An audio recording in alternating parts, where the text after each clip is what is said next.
Morning, everyone. I just want to start by saying we're really excited for this opportunity. We haven't been together in the auditorium like this for an assembly in quite some time. So with that being said, I'm going to give the formal introduction to our guest. This is Chief the Poet. Native to our neighboring city, New Britain, and graduate. Are we good? Graduate of the University of Rhode Island, we are honored to welcome spoken word poet Michael Chief Peterson here today. Chief brings a social consciousness to his work and his audience. He is a performer, a motivational speaker, and leaves his audience inspired. His themes capture the ability to overcome adversity and social conflict, all of which are very relevant today and every day. Chief is a playwright and actor of his one-man show, I Wish Life Had Training Wheels. He was appointed as the first ever poet laureate of his hometown, New Britain, in which he was honored with the same appointment twice. He is a consecutive 3-time Connecticut Spoken Word Grand Slam champion. He appeared on seasons 4, 5, and 6 of the TV One hit series Lexus, Verses, and Flow, and competed at the Grand Slam Poetry National level. Currently, Chief serves as a Dean of Students at New Britain High School and enjoys coaching youth sports in his spare time. This is Chief's 4th visit to BHS in the last 10 years, and we are so excited to have him back today.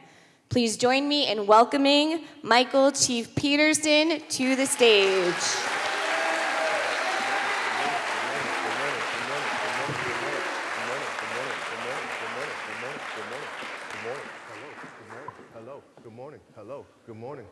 Good morning. Turn my mic on. Hello, good morning. Can you guys hear me? Yeah. My bad, I couldn't hear myself.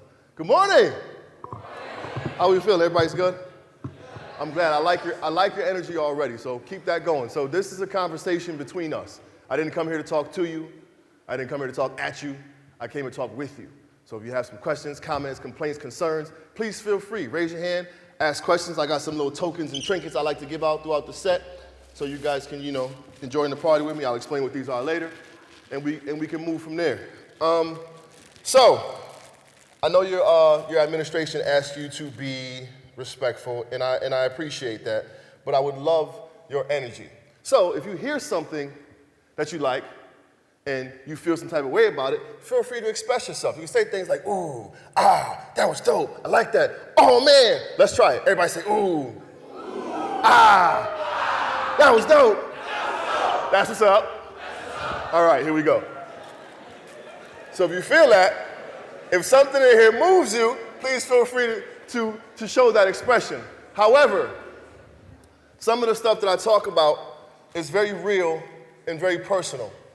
And if at any point it is a trigger for you, I recommend, one, you take the liberty to remove yourself from the room if you have to and take the space you need, because sometimes topics are heavy, and if it's personal, it may trigger something within you. And if so, please excuse yourself and allow yourself that time to balance your emotions. And then I recommend you speak with a counselor or a therapist just in case there's something else that we can assist you with. Cool? All right, cool. So I know you guys know a little bit about me. I've heard some of you may have seen a couple of my videos. Can someone tell me the difference between poetry and spoken word? Anyone know? Want to give it a shot? Good talk. Oh, in the back. Talk to me. Yes. Anything? Yeah.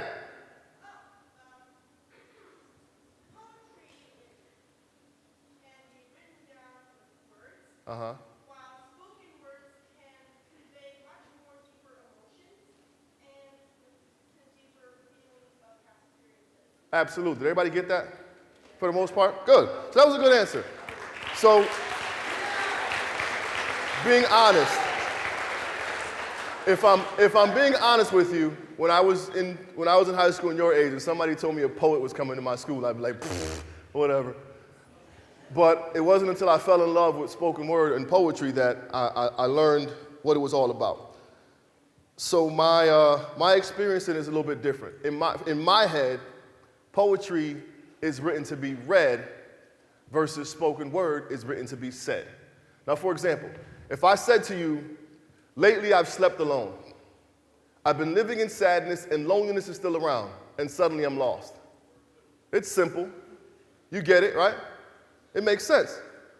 That was a piece I wrote a very long time ago that was better read than said. And it looks like this. Simple. Lately I've slept alone. I've been living in sadness and loneliness is still around, and suddenly I'm lost. But when you read it, it has more meaning to it. So a very, very long time ago, I was going through the bitter breakup timeout. Anybody in here named Lisa?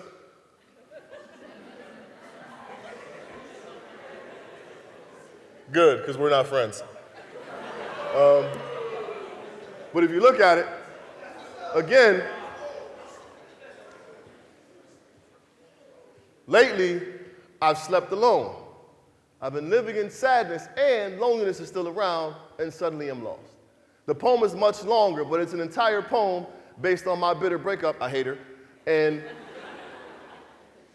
actually, the cool story, quick story, real quick. So one of my students was enrolling into University of Rhode Island, and I called to talk to one of the academic advisors, and she picks up the phone. I didn't know she worked there.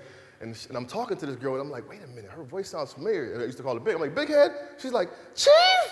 I'm like, oh my God. I'm like, how you doing? Blah, blah, blah, blah, blah. She's like, oh my God, I saw you on TV, and I just looked at your website, and I saw this poem. And on my website, the poem is titled Life. It's not Lisa. It's like living or learning is from experience. It's an acronym. And she writes like, I was just so, I love that poem. And then I sent her the real version, like the version with her name on it. I emailed it to her, and she called me back crying like, oh my God, I'm so sorry. I'm like, yeah, whatever, I don't care. But yeah, so it was funny how it happened. This was like maybe 10 years after the breakup too, so it was pretty ironic how it went full circle. Another example I'd like to show you guys. Ladies, gentlemen, tell me how you feel about it.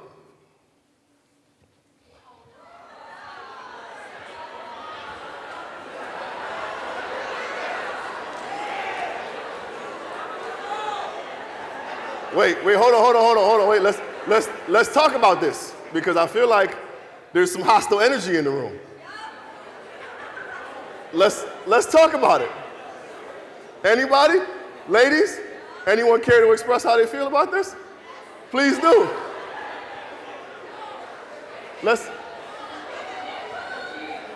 What'd you say? Hold on. Wait a minute. There are 2 microphones at the end of each aisle. If you care to come down and express yourself on the microphone, please do so.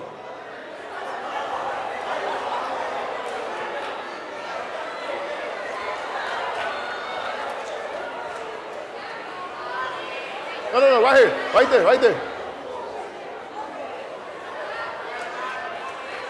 Uh-oh. They're about to get me, y'all.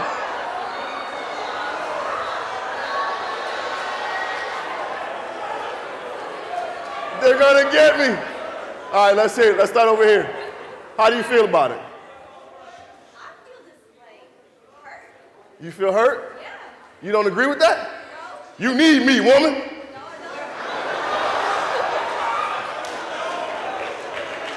No? So you don't agree with that statement? Okay, I'll take your word for it. What you got for me? I'm gay. Okay. That was very loud.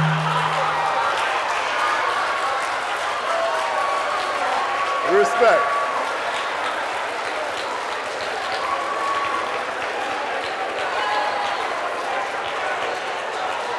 Let's give her the floor. So part of that means I face this statement a lot in society. So I have a lot of anger towards this statement of the idea that all of the value of a woman or a person is based on nothing more than their partner. And that kind of, misogynistic view of society is kind of offensive. I agree. Yeah. I agree. Thank you.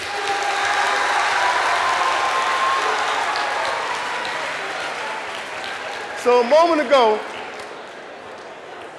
a moment ago, I told you all my perspective of poetry versus spoken word is poetry is written to be read versus spoken word written to be said, correct? Now, read it again.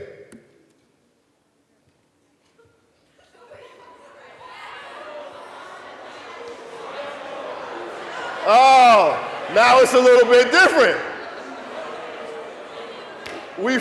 We feel different about it now. You're on my side now. She said, preach. Got it. I like it. So the example is, yes. You feel better about it now? No? Okay, so here we go. I would have to agree with this statement just because when you read it, so in college, a professor did this to us. He split us up. He put all the guys on one side of the room and the girls on the other side of the room and put that on the board and let us argue for like a half hour. All the misogyny poured out of the room.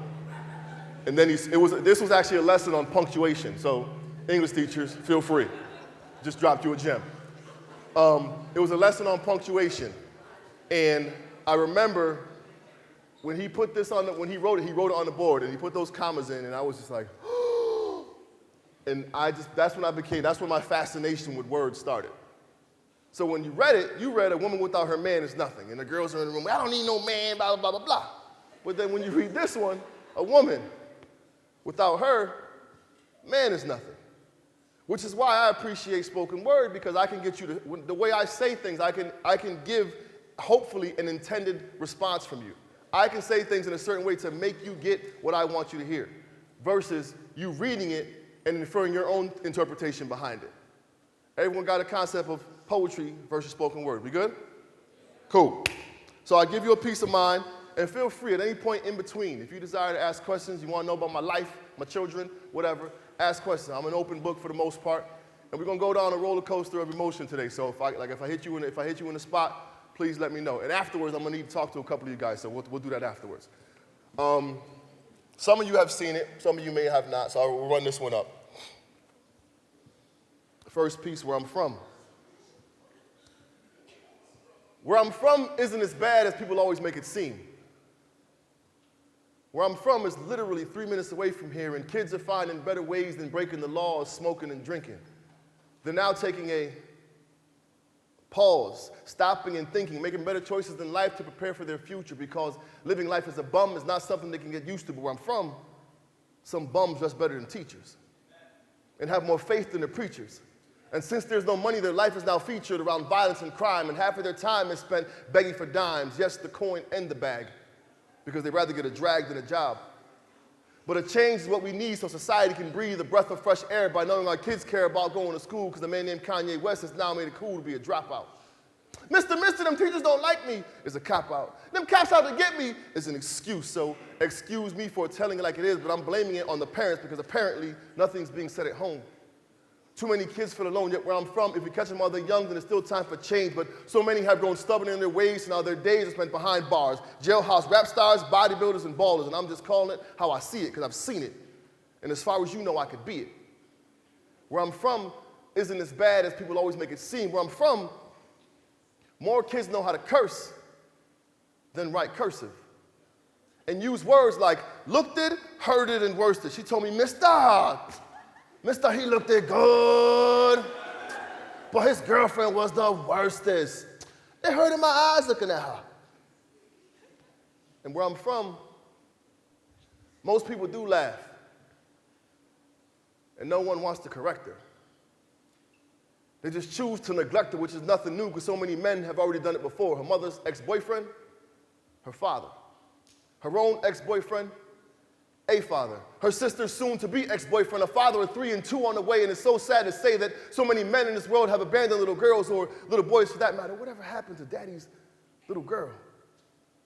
Because in this world, yes, even where I'm from, I've noticed a pattern with men leaving their young, so the saying fits perfect, like father, like son, because they weren't taught any better. Yes. But they learned how to measure, because they learned it in the hood. But it's all good, because school is for the birds, so they got high off that herb and hope Mrs. Amenta grade with a curve so they can be the first to pass and graduate. But where I'm from, they're always a tad too late. True story. Where I'm from, if it ain't one thing, then another. My 13-year-old student got caught smoking weed with her brother. Come to find out, she's pregnant and so is her mother. And what bothers is that neither one knows who the father is. Around my way, same old story. Just a different day. So I'll tell you, like I tell my students, don't let my shirt and tie fool you. Listen closely while I school you, because I'm from where you're from. I've done what you've done and seen what you've seen. And I was once in between a rock and a hard place just like you. Yeah. My father left me too. I've seen my brother die. Watched my mother cry and been too afraid to try. I've seen my grandmother slapped. 5 uncles, all of them on crack. I've seen a mother beat up by her daughter. And some honest to God truth, y'all, a very long time ago, my great-grandfather was murdered over a quarter. And yes, I received help from the state, and forget what y'all say, those food stamps are great. And yes, I've heated my house with the oven and drank Kool-Aid from a jelly jar. And the city bus was once my car, but I faced my share of adversity and overcome it. They can't stop me. You can't stop me. She can't stop me. I can't lose because I choose not to. If you need help, I got you. We'll make it to the top together and then scream. Where I'm from isn't as bad as people always make it seem. They can take away your dollars, but they can't take away your dreams. Remember, where you're from isn't as bad as people always make it seem. Thank you. So, appreciate you. So in the poetry world, we do this snap thing. Give me one time. Quick history lesson. The snaps, anybody know where they came from? Back in the old in the slavery days, when the slaves would congregate in the barns and have the little spiritual nights and open mic sessions and presentations and whatnot, in order to not wake the masters, they would slap to show affection and love to the people who performed. So, history note, you guys got that. So we're good on that. Before I continue, are there any questions so far? Anybody intrigued? Any questions about my life? Nobody cares, huh? Cool. All right. Was there a hint? Yes. Okay, wait. In your poem, you said that nobody wants to fix her on her language. Uh-huh. But, like, coming from a place I'm listening. now where girls do actually speak like that on a daily basis, Uh-huh. and you do try to correct her, the immediate response is, girl, ain't nobody was talking to you. Okay. Well, that's another lesson that we have to have, because if in today's society, it's very difficult to, I like talking behind the wall so you can't see me. In today's society, it's very difficult for people to accept criticism. In addition, criticism is one of the hardest things to deliver. So, quick gem. Now, this is completely off topic, but whatever. Since we're here, we're going to have a party about it.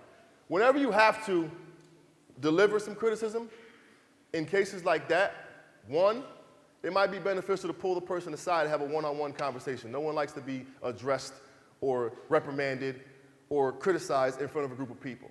So that's when they get defensive and it goes the wrong way. Two, if you have to deliver that message, use what's called the sandwich effect. Positive, negative, positive.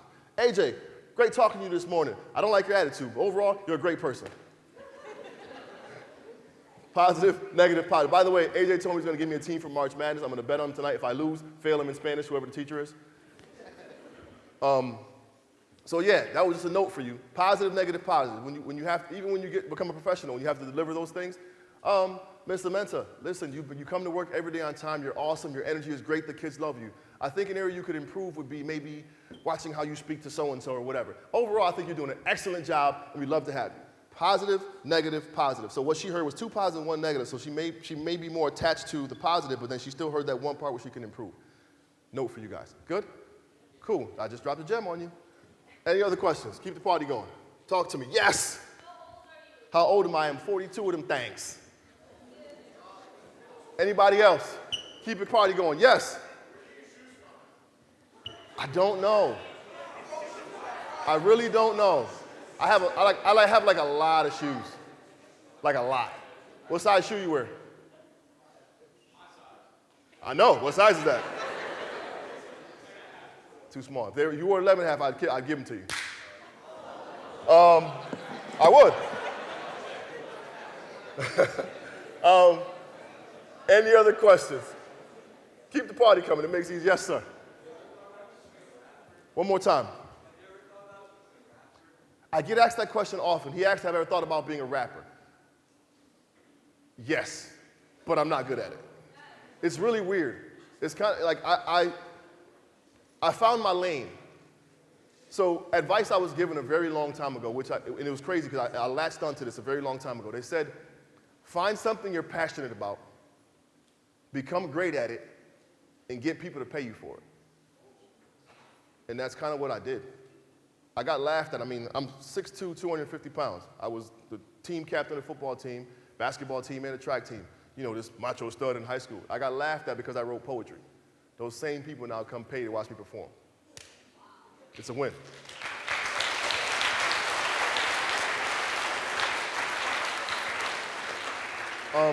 But yeah, I became, rapping is this, you know, I found my lane. Believe it or not, there's a lane for us all. And when I do these presentations, I often ask the students to find their poem. For me, it just happened to be poetry. But find your poem. There's something that you're good at. There's something that you're passionate about. Dive into it, and you never know where the opportunities can bring you. And this isn't a braggadocious thing, but I just want to explain to you how dedicating and devoting myself to my passion has earned me opportunities like this. I've gotten paid $20,000 to read 3 poems. I was on stage for 12 minutes. They flew me in, picked me up in a little limo, had the dude at the bottom of the escalator with my name on a sign. It was real cool. Went to the place, did my thing, they gave me a check, and I drove me back to the airport, and I flew back to Connecticut. This was in Texas. For poetry. Like, how cool is that? It was something I was passionate about. I've been to Italy, London, Germany, Amsterdam, Finland, I don't know, a bunch of other places. I got my first performance in Africa in October, all because of poetry. Like, how cool is that? My kids now get to share the stage with me and get paid. My daughter actually came here a couple years ago when she was about 5 then. She'd be 11 at the end of the month. My daughter made her first $2,000 at 4.5 years old because of poetry. I found something I was passionate about, and I stuck to it. Where's my man at? I lost him. The dude who asked me about rapping. Here you go. Here you go. Catch that. I owe lady in the back one. Somebody had their hand up over here. Yes, sir. I'm going in October. Is my first trip to Africa. So it's kind of I'm really excited about it. Is there a hand in the back? Yes. That's a question. I'm sorry.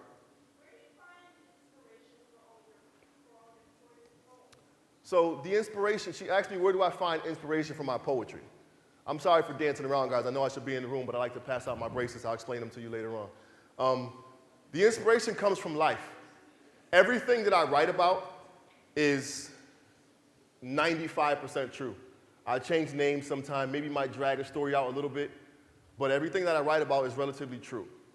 And it's always derived about something I've experienced, something I've seen, or have been privy to. I have friends who could come in here and write a poem about those seats, and it'd be the most amazing thing you heard. Me, it's kind of like, it's a chair in the auditorium, that's all I got. I have to have some type of connection from it. So my inspiration comes from real life. In that poem, I said, my 13-year-old student got caught smoking weed, and she's pregnant, and so is the mother. True story.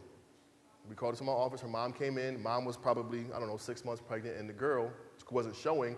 But mom was like, what the hell are you doing? You know you're pregnant. I was like, whoa, wait a minute. So it was kind of, it was pretty, it was tough. Those moments like that are really difficult on me. And when it overwhelms me, I have to put it down.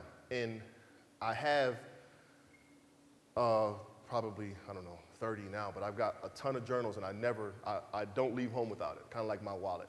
Wherever I go, I bring my journal with me, and sometimes it doesn't go into place, but it's always there. And if I have a thought, I'll jot it in my phone and write it. And I'm still old school. I like to write. I don't use type. I write it down. So a lot of my inspiration just comes from real life events. Everything I write about is true. I've experienced or I've seen. Just know some people are just great, nonfiction writers. That's not my lane. Yes. One more time. When did I start? So that's another good question I get. AJ, me and AJ have a bond now. We're like best friends. No, I was serious. Come here. No, I want you to come here. Right here. Right here. You're going to be my runner. I want you to look around. Anyone who asks a question, drop them off this bracelet, okay? Young lady in the back with the blue. Come. In the back, with the blue. That's not for you. In the back with the blue. That's not for you. Come on, AJ, get it together. So, candidly speaking, honestly speaking, I wrote my very first poem in high school. I was in high school English class, and we had an assignment to do. And we had a writing assignment to do. It was a free verse, free write. And the story is I was going to the Boys and Girls Club, and this is perfect, I have a step right here. I was getting on the city bus. And when I got on the bus, there was a woman behind me. I was walking up the stairs and I kind of like missed a step. And when I did, my foot brushed back and it brushed the dress of the woman who was behind me. And I heard her say, damn N-words. And I remember being taken back. I mean, at the time, don't laugh at me. I had really long dreads. My hair was long, but times have changed. But I had really long hair, so I might have looked the part, but I was raised respectful and polite. And she didn't give me a chance to apologize. She didn't give me a chance to even, she just assumed, she just insulted me immediately. And I remember sitting on the bus, and I sat down in the back, and I'm like angry. And I'm one of those people, like I bottled in, and I was angry, and I might have cried a little bit. And I missed the bus stop for the Boys and Girls Club. And the next stop was by Central Connecticut State University. I got off, and a friend of mine lived over there, so I went to his house. And at his house, he had a coaster, one of the things you like put the drinks on. And the coaster said, there's no such thing as strangers, just friends you haven't met. And I kept reading that. There's no such thing as strangers, just friends you haven't met. And I wrote my very first poem, I guess, and I used that line, there's no such thing as strangers, just friends you haven't met. And I talked about that experience and how it happened, how she judged me, and how I didn't get a chance to apologize. And I think that's when I learned that writing was therapeutic for me. Writing was a way for me to kind of vent, express, and get some things off my chest. So that's kind of when I wrote, when it started. Over here in the back, yes.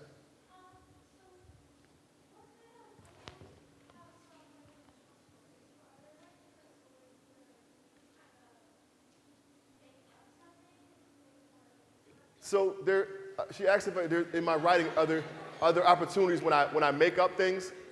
I try to, but it's kind of difficult for me. Like my inspiration comes from things I'm connected to. So if you gave me a topic and said write about this, I could do it, but I don't think it would be as good because I'm not as connected to it. So it makes it a lot easier for me when I'm connected. Yes. Great question. She said, how did I end up sharing my poetry with the world? What's your name? Huh? You. I can't. Somebody say that. Hoyt. AJ. You're working. Hoyt, I'm going to give you a journal. I want you to use it at your leisure. Her question was, when did I start sharing? That's for Hoyt. Pass it down the line. Hoyt. You asked how did I start to share it? Where did I start sharing it? When this happened, right? Is that what you asked? Okay. That happened in my first verbal presentation happened in college. I was going through the bitter breakup blues with what's her face, and I was going through the bitter breakup blues with what's her face, and I remember stumbling across an open mic, and this gentleman was in there, and people were reading poems and like, wow, this is cool. I got some stuff I could read. So I went back to my room. I grabbed one of the bitter breakup poems, and I went back and I read it. And after I read it, a gentleman, I was 18. He walked up to me after the event. He said, I'm 55 years old, and you said something I've been trying to say my entire life. And I remember being like, wow, like if my pain, if my sorrow could inspire somebody, I'm doing the right thing. So I went back for like the next month, every week for like the next month, and read another sad-ass poem. He was like, dude, you don't have anything positive going on in your life? I was like, okay. So now that's when my writing started to tear. I just thought my sadness was a way to get to people. But I shared it at an open mic, and someone recognized my work, and that's what kind of propelled the writing and the presentation of it. And then you go to a certain place, and they like your work, and they, could you come speak here? Could you come speak there? Could you come speak here? I'll pay you $50. Could you come speak here? I'll pay you $100. Could you come speak here? I'll pay you $1,000. Could you come speak here? We got $3,000 in the budget. What? Wait a minute. How do you do this? Win a couple competitions, get on TV, your name's not there. Now you can just start, you can state your price. Sir. My favorite poem. Do your job, bro. My favorite poem is, I want you guys to check it out when you have a chance. It's on YouTube. It's called Daddy Issues. It's a poem alongside of my daughter. At the time she did it, she was 4.5. We did it on television. It was kind of cool. Like, they flew us out to LA. My 4-year-old had her own trailer. She had her own makeup artist, a tutor. like to see 3 people doing her hair, 2 doing her makeup. They treated her like a queen. It was awesome. So it's called Daddy Issues, and it's with my baby girl, and that's my favorite piece. Yes? Oh, man. I knew this was coming. AJ, I don't need you now. So she asked me, and I knew this was coming. I put it in the folder just because I felt like this was going to come. I didn't. All right, you asked for it. She asked me what my deepest poem was. All right, I'm gonna do it. I'm gonna do it because for the purpose of this, I'm gonna do it. And it's gonna take us down a dark road, but we'll bounce back from it. And if I cry, just bear with me. So in that last poem, when I read to you, I said, I've watched my brother die and seen my mother cry. February 22nd, 2009, my younger brother was murdered. By far, the absolute most difficult thing I've ever had to do was identify a body, pick a casket, make the arrangements, and bury my brother. Was the absolute most difficult thing I've had to do, and still, I don't know, what are we, 13 years later?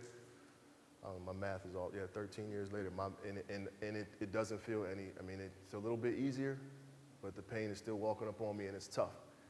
And it's actually it is a poem, but it's a part of my play. So when that happened, I fell into a very, very dark depression. I didn't realize it was depression because in the moment I just thought, someone passed away. You're supposed to feel this way when people pass. And I was in a very dark place for like 2.5 years. And the information of me, the news of me having a daughter is kind of me having a baby is kind of what started helping pull me out. I went away, I locked myself in a hotel room for a weekend, turned my phone off, and just wrote. And got it all out. It took me probably, 9 hours before I could actually start writing. I sat down and I would start thinking and crying, and the page would get wet, and I'd rip it up and throw it, and I'd try again, and then I finally got it. And then 48 pages later, I have just my story of how I dealt with it. I wrote our story from childhood all the way to when it happened and how I dealt with it. And that's when I turned it into a stage play called I Wish Life Had Training Wheels. And it's just my story. Miss Amenta and maybe some other staff members have come to see it a while ago. It's a pretty powerful story. So in the spirit of that, I'm gonna dig in right now, and I need you all to bear with me. I'm gonna tell you the story of how I felt and how it happened. And like I said, it's emotional and it's heavy, but I think it's important for me to share these things. I think it's important for me to share this with you because it's not very often that men are allowed to cry in a space where they're comfortable. It's not very often that you see a 6'2", 250-pound black man in tears in front of you. And I do that because it's important for me to expose vulnerability. It's important for me to stand comfortable in who I am. And I'm gonna try to be tough, but I don't think it's gonna happen because it's personal to me. What's your name? Leanna. Leanna. Here we go. The piece is titled Pray For Us. I had to write it down because if saying off the top of my head, I wouldn't get through it.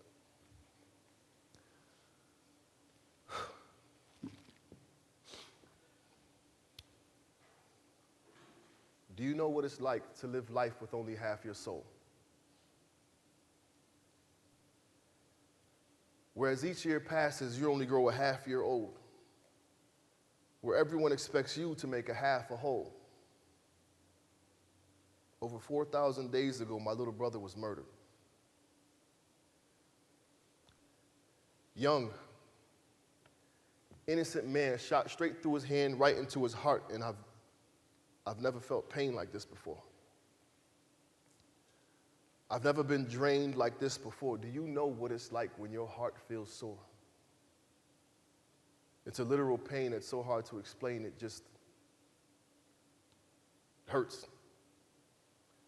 Think of the worst pain you ever felt to an infinite power, squared.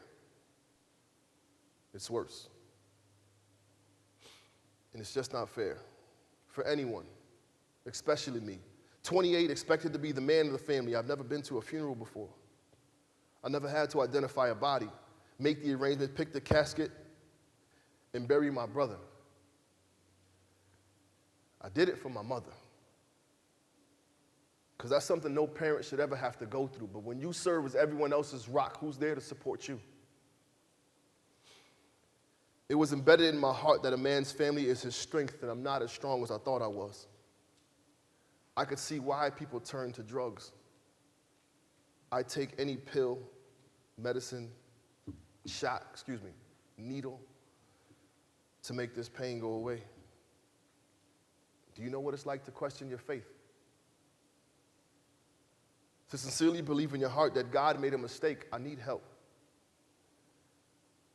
But not for myself. No parent wants to outlive their child.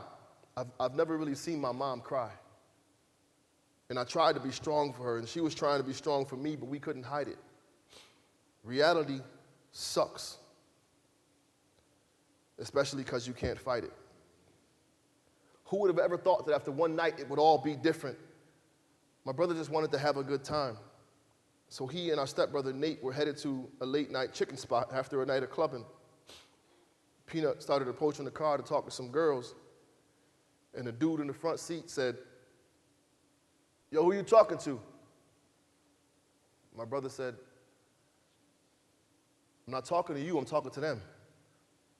Bang, bang, bang, bang. 4 shots rang out. And that's how it begins.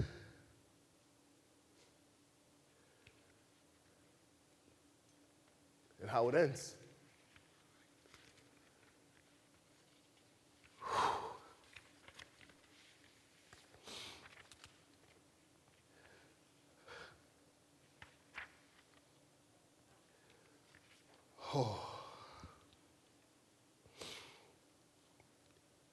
And it creeps up on you at the worst moments, especially at night. Playing cards with the fam, tears. Playing ball with the fellas, tears. At work, tears. Kicking back with my lady, tears. Talking to my mom, pain. Then the tears. You ever been so sincere in your heart to help someone, but you're not sure how they react? 2 specific moments were playing in my mind, and I wish I could take one back. I said, "Mom, what do you want for your birthday?" She said, "I want my son back." And that shit tore me apart. It's a literal pain that's so hard to explain, it hurts. Think of the worst pain you ever felt. It's worse. My younger brother, Damon, he has a shrine in his bedroom that my mom avoids looking at. She always looks around. The walls in her house are bare. She took all his pictures down. She told me one day as she was cleaning, she thought she heard a sound, so she looked toward the shrine, and my brother's voice chimed through. He said, "Mom, look at me. I'm your son too." And she instantly broke down. Sometimes silence isn't the worst sound. We hear voices all the time now. We were supposed to go play cards that night, but some joker wanted to be a jackass after the club and shot my ace in his heart. And now a part of me is missing, like a paper with no pen, a child with no father, an angel with one wing, and it seems like this pain will never go away. It just hurts to the 10th power, squared. It's a literal pain that's so hard to explain. Grant me the serenity to accept the things I cannot change. I believe heaven is a better place, but it hurts like hell. I'd give anything, oh my God, I'd give anything for a hug. I'd do anything for a touch. He's with me every day, but I miss him so much. And please, don't feel sorry for my family. Just say a prayer for us. He's in a better place now. And in God, we're supposed to trust. Ashes to ashes, and dust to dust.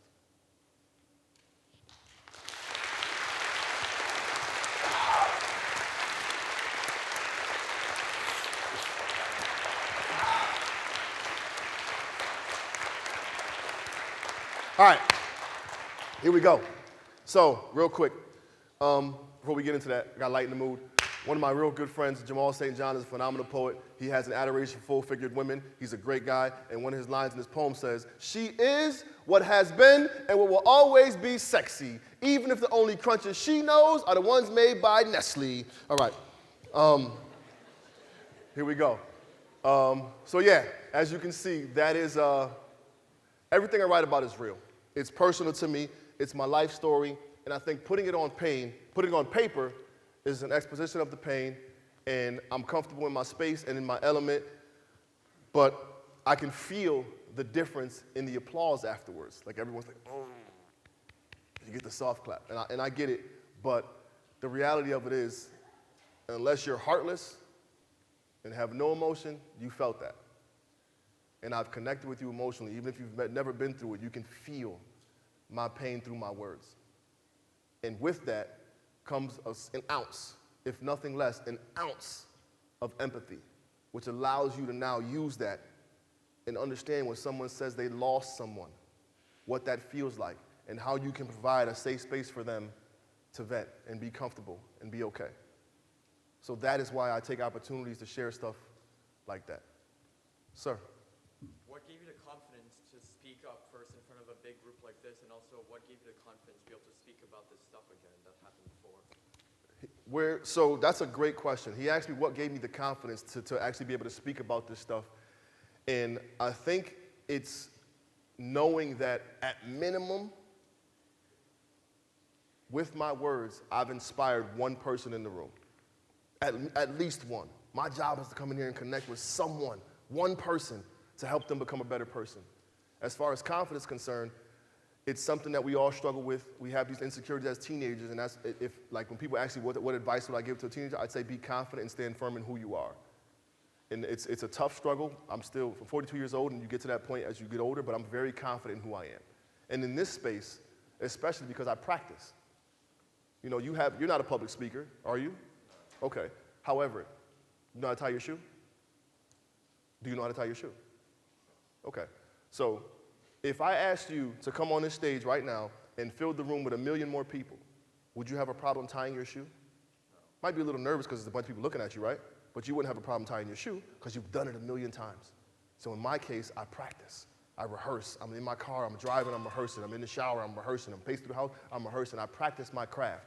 I found something I was passionate about. I dedicated myself to it to become good at it, and now they're paying me for it. But I have to practice. So when I come here, it's just like practice. I've done it 1 million times. I mean, obviously that's, it's different. I got to read that, but I'm here. I'm confident in my space because I'm prepared. So the more they say, the PPPs, perfect practice makes prep, good prep, whatever. Be prepared. Long story short, do your work and prepare yourself. And when you have opportunities like this, whatever your craft may be, prepare yourself. And when it's time to do it, the nerves may kick in, but ultimately you'll be able to do it because you're rehearsed, you're practiced. And that's where the confidence comes from, knowing that you have it in your system and you can get it out. Yes?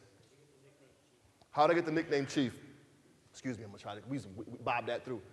Chief was just a nickname given to me in high school. I played strong safety, and it was nicknamed the Apache. And because I was the leader of the defense, I became the chief of the defense, and that's just kind of how it just stuck. And the poet is just kind of like I just wanted to separate myself from Chief.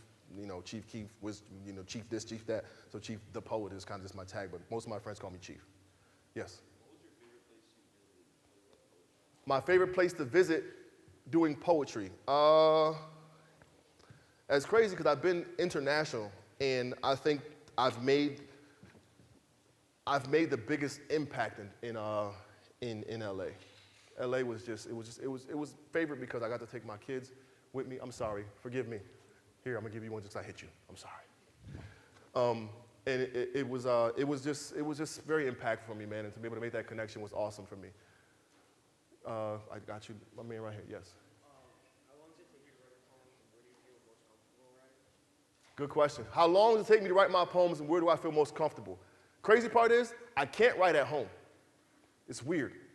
I'm comfortable at home, so when I'm at home, I want to be on my couch, I want to be relaxed, and so I have to leave my space. And then honestly, it takes about, I'd say, maybe an hour to get a full poem out, and then a couple days editing it. Sometimes I'll take the piece at the bottom, bring it to the top, take something from over here, put it back in. It takes a while to edit my work. So English teachers, shout out to you guys for helping me edit. Edit your work, guys. Don't just write it and hand it in. Edit your work. You're welcome. Yes. Yes.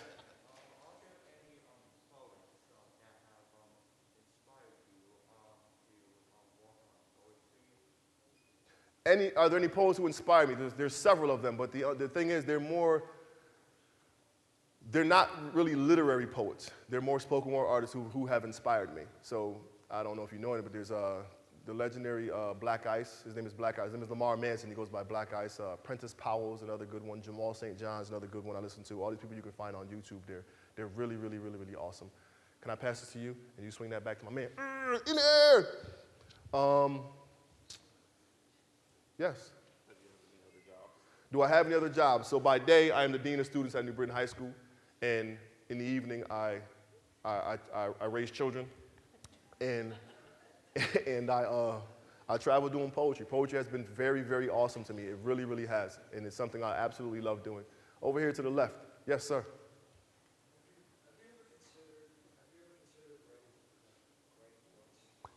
Have I ever considered writing a book? I have. However, I feel like I need something important to say in my book, and I don't know if what I say is important. It's weird. I don't know, because I can get in front of you and tell you my story and make you feel it, but in my book, I want to have something poignant to share with you guys so I can get the message out. So I'm in the process of creating a book. I did write a book, but I turned it into an audio book for my play, and I actually submitted that for Grammy contention, and I didn't get nominated, but I was close. It was me, Barack Obama, Dave Chappelle, Don Cheadle, LeVar Burton, and another poet, J.I. Like, that's my competition. Like, are you serious? Like, I didn't stand a chance. I didn't stand a chance. Somebody way in the back over there, yeah. Huh? Yes, you. AJ, do your job. I was probably, I got you, man. I was probably 15, I think, when I wrote that There's No Such Thing as Strangers poem. I was probably 15. In the middle right there, yes, black shirt. You. Terrible at it. She asked, can I freestyle? Terrible at it. Because I'm not a rapper. But if you give me something and give me a couple minutes, I could put something together for sure, but it's not my lane. I found my lane, and poetry is my lane. Find her. You got it. In the middle over there. Listen, man. You're about to get fired on your day off. Right there in the middle with the mask on, yes. When I write poetry, do I feel like I have to live up to certain standards? Here's the irony in that. No, but yes. Why? Because I'm constantly competing with myself. I have a poem that's like really good and I love it and it's the one that everyone else loves. And when my next poem, if I feel like it's not good as that one, I don't want to share it with people. But then people are like, yo, that was so dope, you can share that. And I'm like, yeah, it's not as good as that one, but it doesn't work. So yes, that pressure is on me, but ultimately it's a matter of just being comfortable in what I do and putting it out there and just seeing how people respond to it. But it's different because I can go to one place and read poem A and they stand on their feet and they're clapping. I go to place B and read poem A and they're like, so it's just a matter of the audience that receives it. But the pressure is kind of just, it's honestly, and it's a no because I write for me. My writing isn't necessarily for you. It's for me, and then you have the liberty of hearing it because I chose to share it. So that pressure doesn't really matter, unless you're in competition, which is a whole different thing. In the back right there, blue shirt. Yeah, you see my man, he's on point now. He's up quick, fast with it. I'm sorry? How many kids do I have? I have 3 absolutely lovely and wonderful, beautiful children. Mia, Major, and Storm. They're 10, 7, and 3.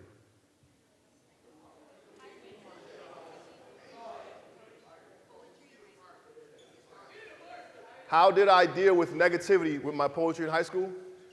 It was tough. And she said how I dealt with it. And how I dealt with it was I found passion in it, so I wrote about it. And I continued to write and just did what I wanted to do. And I wasn't as brave to share because I often got judged. So I kind of stayed in my lane until I developed the confidence. So dealing with the negativity, it came and there was no lashback from me. It was like, it is what it is. You can judge me based off what you want. Another one is like, I'm 42 years old. I've never been drunk or high a day in my life. Never. So when people ask me, like, when I tell them I don't drink, they think I'm like a recovering alcoholic or something. It's like, it's just not my thing. So I found my lane and I stood firm in my lane. I played college football. My teammates drank every day. It wasn't my thing. So I stood firm in who I was, and that's kind of where it all came from. The negativity doesn't matter when you know who you are. The University of Rhode Island. By the beach. Dude. Philip, come on. AJ, you're fired. Philip, come on.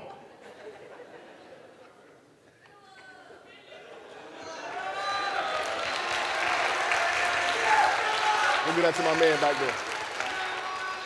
Raise your hand so Philip knows to come to you. I got you. Look it, this one's for you in my pocket, but you get it at the end because you got fired. I might cut it before I give it to you.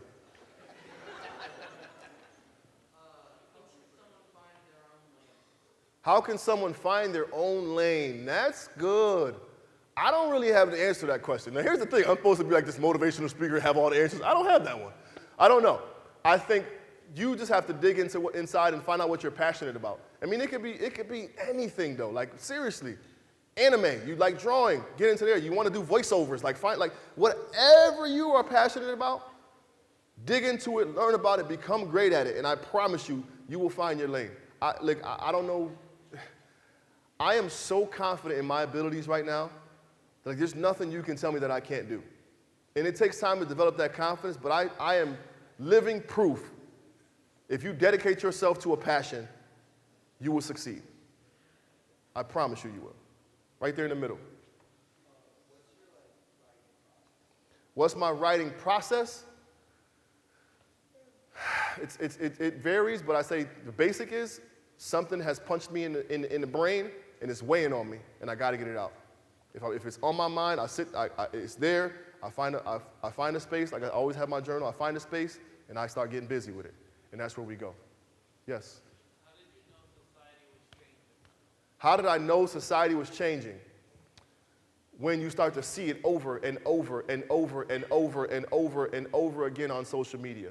And that right there is what also inspires me to write. When you see these things happening all over our world and you have to write about it. Any adults have any questions? I want to cater to some of you guys too. Any of the teachers, staff?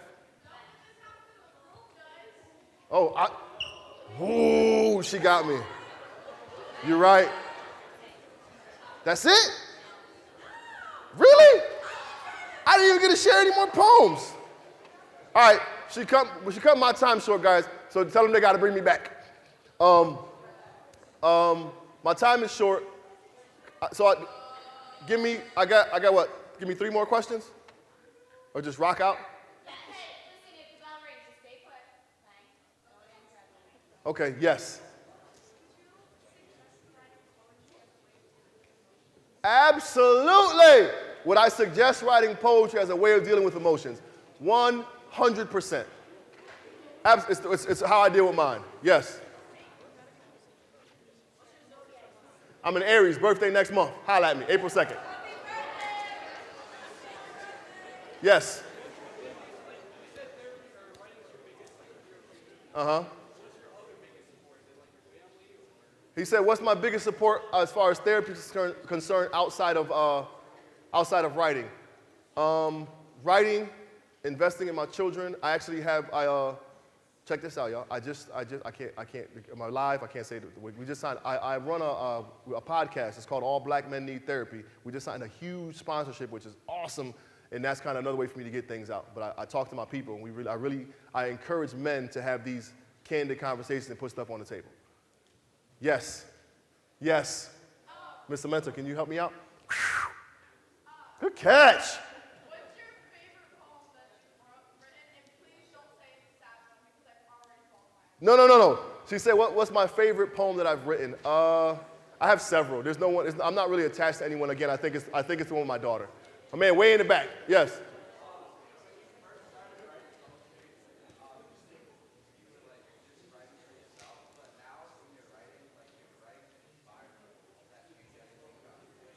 So here's the thing, I'm still writing for myself.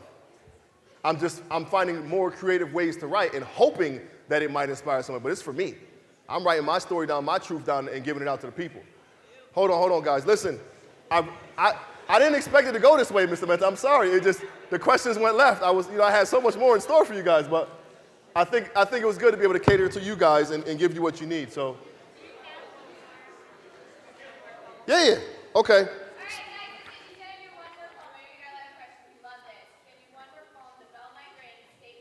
Yeah, my bad. I'm sorry, guys. I got carried away. I'm sorry. Y'all forgive me? All right, here we go. I got to get into it. Appreciate you, my man. Here we go. So, I was going to give another one, but I just wrote this a couple days ago. Where I'm from. I gave you that already, right? I wrote a poem called Where I'm From. You ask, why would I write the same poem again?